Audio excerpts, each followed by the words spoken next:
Good morning students. MCom semester 1 marketing management.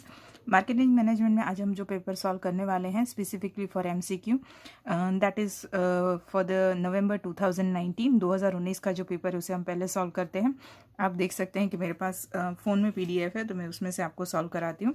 Answer मैंने यहाँ पर लिखे हुए हैं and I am reading out that particular MCQ for each questions. So MCom semester 1 का जो पेपर था 2019 नवंबर 2019 का ही आपको देखना है, because it is having a new syllabus. आपके 2019 से नवंबर में और मार्च दोनों में न्यू एंड ओल्ड होगा, तो हमें न्यू सिलेबस का ही देखना है, वो ध्यान में रखिए। नवंबर 19 में 70 मार्क्स का क्वेश्चन पेपर था, जनरल ऑप्शन का पेपर नहीं था। ओके, सो 70 मार्क्स में 14 मार्क्स के क्वेश्चन लॉन्ग आते हैं और हर एक यूनिट में से उन्होंने 4-4 मार्क्स के एमसीक्यू पूछे। आपका ऑनलाइन होगा तो MCQ is important for you, और अगर आपका ऑफलाइन एग्जाम है तो 50 मार्क्स का पेपर आएगा और उस 50 मार्क्स के पेपर में भी एमसीक्यू तो आएंगे ही आएंगे। Okay, so let's start with the question number 1। पहला एमसीक्यू क्वेश्चन नंबर 1 का है। क्वेश्चन नंबर 1 में बी में एमसीक्यू है और ये जो एमसीक्यू है 4 एमसीक्यू हैं और each MCQ carry only 1 marks. चलिए, which of the following is not included in mass communication programme. कौन सा इनमें से इंक्लूडेड नहीं है मास कम्युनिकेशन प्रोग्राम में? आपके ऑप्शन है telephonic talk, advertising, sales promotion and public relation, और आपका आंसर है telephonic talk, TT. Telephonic talk जो होता है वो मास कम्युनिकेशन में नहीं आता है, दैट इज़ 1-to-1 या मैक्सिमम 1-to-1 कम्युनिकेशन में ही आता है।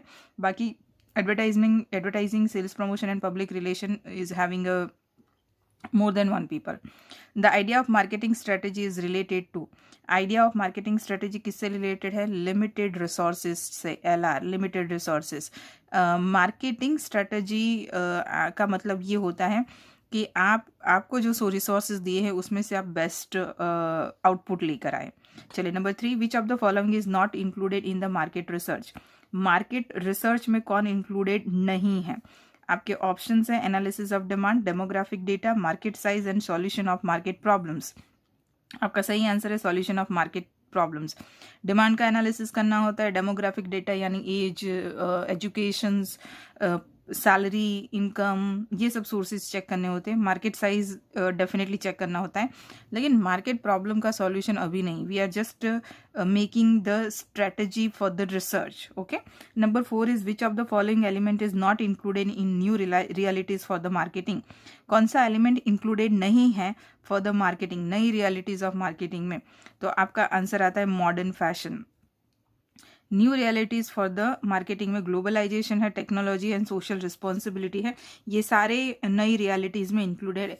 Fashion is a part of your marketing strategy, कोई नई रियलिटीज़ नहीं है, वो पहले से ही है। ओके, सेकेंड क्वेश्चन में नंबर 1 है, consumer purchasing power is determined by what. Answer is disposable income, salary, total income और प्राइस। इनमें से कोई एक है। आपका सही आंसर है डिस्पोजेबल इनकम, क्योंकि डिस्पोजेबल इनकम का मतलब होता है सैलरी, इनकम माइनस एक्सपेंस। आप जो भी कमाते हो उसमें से आप खर्चा माइनस करेंगे तो वो आएगा। Okay, so your answer is disposable income. Second आपका एमसीक्यू है, what creates a particular image in the minds of customer. कौन चीज़ है पर्टिकुलर इमेज क्रिएट करता है कंज्यूमर के माइंड में? आपके ऑप्शन से grading, personal selling, product planning की ब्रांडिंग, बट ऑब्वियस है ब्रांडिंग। क्यों?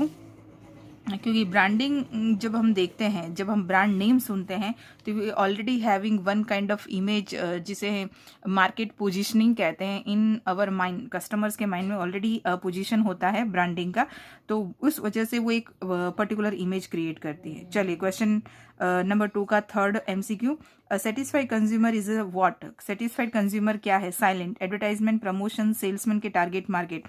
सीधी सी बात है advertisement.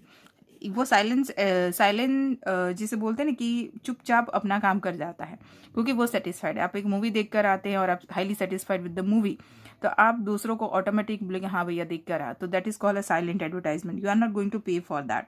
Number 4 is expenditure on advertisement is maximum at the which stage of product life cycle.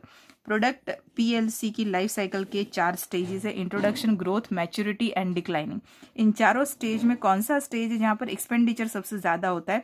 And your answer is introduction. क्यों भाई? क्योंकि introduction में आप पब्लिक को बताना चाहते हैं कि आप इस प्रोडक्ट के साथ एंटर हुए, ये प्रोडक्ट की खूबियाँ ये हैं, ये इसकी प्राइस है, ये क्वालिटी है, तो ये सब चीज़ें दिखाने के लिए आपको एडवर्टाइजमेंट करनी पड़ती है। चलिए, क्वेश्चन नंबर 3 का पहला, which of the following is not a function of packaging, packaging का फंक्शन नहीं है। Answer is B, that is simplification. कोई ज़रूरी नहीं है कि आपके जो प्रोडक्ट है बहुत ही सिंपल हो। पैकेजिंग की बात हो रही है, सिंपल पैकेजिंग हो। कई बार उटपटांग पैकेजिंग भी लोगों को अट्रैक्ट करती है। चलिए, which of the following is not a type of label, label का टाइप नहीं है। And your answer is geometrical label. Yes, grade label होता है, ब्रांड लेबल होता है, जियोमेट्रिक लेबल नहीं होता है। चलिए, GL। Number 3 is from the following which factor or factors affect the channel of distribution. Channel of distributions को कौन सा factor affect करता है? The first option is customer area, second is number of customer, third is both A and B, and fourth is none of the above. Answer is A and B. यानी कि आपके channel जो distribution का होता है उसे customer का area भी और नंबर ऑफ कस्टमर भी अफेक्ट करते हैं। चलिए, नंबर 4, उसमें आपका पहला है विच of the following issue is not a characteristics of services. नीचे में से कौन सा जो है इशू वो सर्विसेज का कैरेक्टरिस्टिक नहीं है? हेटेरोजेनिटी, पेरिसिबिलिटी, इनसेपरेबिलिटी एंड टेंजिबिलिटी। यानी कि सर्विसेज का ये कैरेक्टरिस्टिक नहीं है। टेंजिबिलिटी, क्योंकि इनटेंजिबल होती है सर्विसेज, आप देख नहीं सकते उसके, राइट। अच्छा, अगर बहुत सारे बच्चे अगर ये सोचते कि हिटेरोजेनिटी का मीनिंग क्या है, तो उसका मीनिंग होता है कि सेम, यानी कि आप एक होमोजेनिटी होता है और एक हिटेरोजेनिटी होता है। होमोजेनिटी मतलब सेम होता है और हिटेरोजेनिटी होता है अलग अलग। तो definitely services having a different kind of nature and style. Which of the following is not included in personal selling. Personal selling में कौन इंक्लूडेड नहीं है? Hoarding of advertisement, sample distribution, sales meeting की none of the above. And your answer is hoarding of advertisement.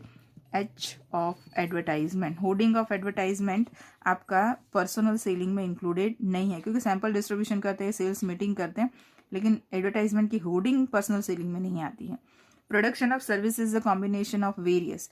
Production of services किस चीज़ों का combination है? Processes का कॉम्बिनेशन है, क्योंकि आप जब एक के बाद प्रोसेसेस करते हैं तो आपका जो सर्विसेज है वो प्रोडक्शन ऑफ सर्विसेज कंप्लीटेड होता है। इवन प्रोडक्ट का भी प्रोडक्शन करना हो तो we have to pass number of processes, not only with services this particular thing is relatable.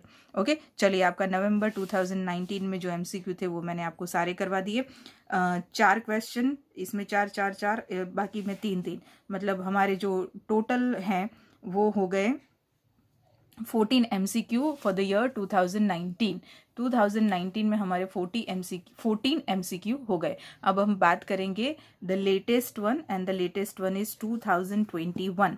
आपका जो जनरल ऑप्शन का पेपर है उसका 2021 का पेपर हम सॉल्व करते हैं। चलिए, okay, now let's see MCOM का मार्च 2021 का पेपर जो लेटेस्ट है एंड जनरल ऑप्शन का पेपर है 50 मार्क्स का।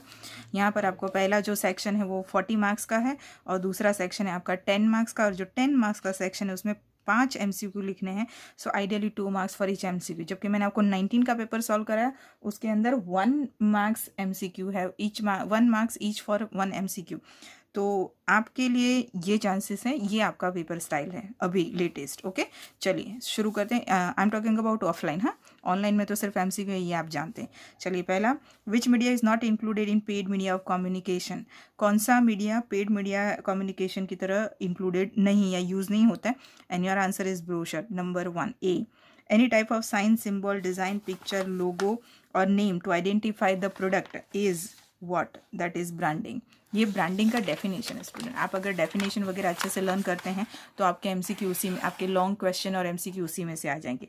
ये आपका ब्रांडिंग का डेफिनेशन है कि साइन, सिंबल, डिज़ाइन, पिक्चर, लोगो, नेम, इसे ब्रांडिंग कहते हैं, यानी D is your answer in the second question. Second is brand equity arises from the differences in the consumer response. Your answer is, third का answer है B, response. Response of consumers are जो होता है वो brand equity का खड़े होने का एक रीज़न होता है, क्योंकि हर एक कंज्यूमर का अलग अलग अलग अलग रिस्पॉन्स होता है।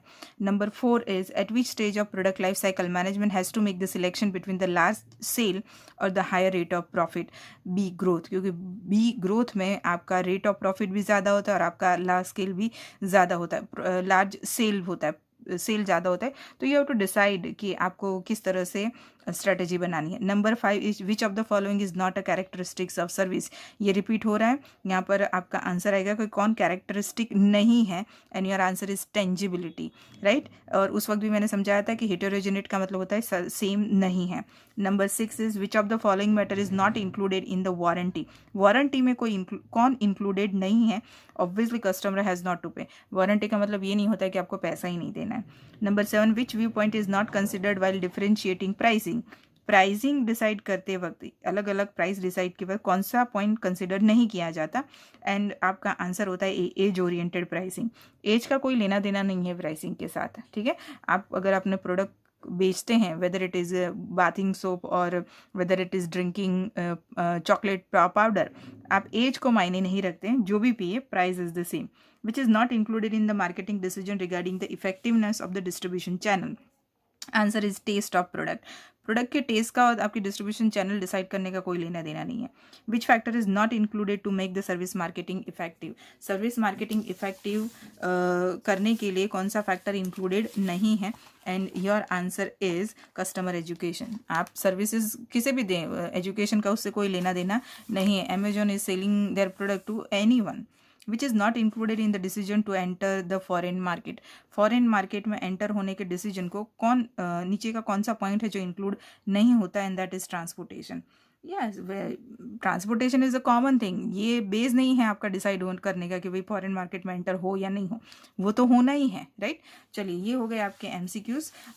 2019 का जो पेपर मैंने सॉल्व करा उसमें मैंने मोबाइल के अंदर पेपर था, and the reason is that कि इंस्टेंट वीडियो बनाना था तो प्रिंट आउट का टाइम नहीं मिला। बट 2021 का पेपर यहाँ पर है और MCQ मैंने सॉल्व करवाए हैं। आप ये MCQ सॉल्व करके जाइए। कम से कम मैंने देखा हुआ है कि रिलेटेड MCQs होते हैं आसपास के। बीकॉम सेमेस्टर 1 में जिस तरीके से होता है कि भी एक ही आंसर कंटिन्यू होता है ना। मैंने उनके जो पेपर सॉल्व करा, आप भी सेम 1 और सेम 6 तक पढ़ के ही आए हैं, तो आप भी जानते हैं MCOM में ये चीज़ लागू हो ऐसा ज़रूरी नहीं है, नॉट नेसेसरी, ठीक है। तो आप अपने हिसाब से, जब अगर सिर्फ आपका ऑनलाइन ही पेपर देना है तो MCQ ही आने वाले हैं, लेकिन ऑफलाइन वालों के लिए थ्योरी के IMP मैं दूंगी इन द नेक्स्ट वीडियो, तो वो भी आपको हेल्प करेगा MCQ सॉल्व करने। चलिए student, best of luck for your exam. मिलते हैं नेक्स्ट वीडियो में। बाय।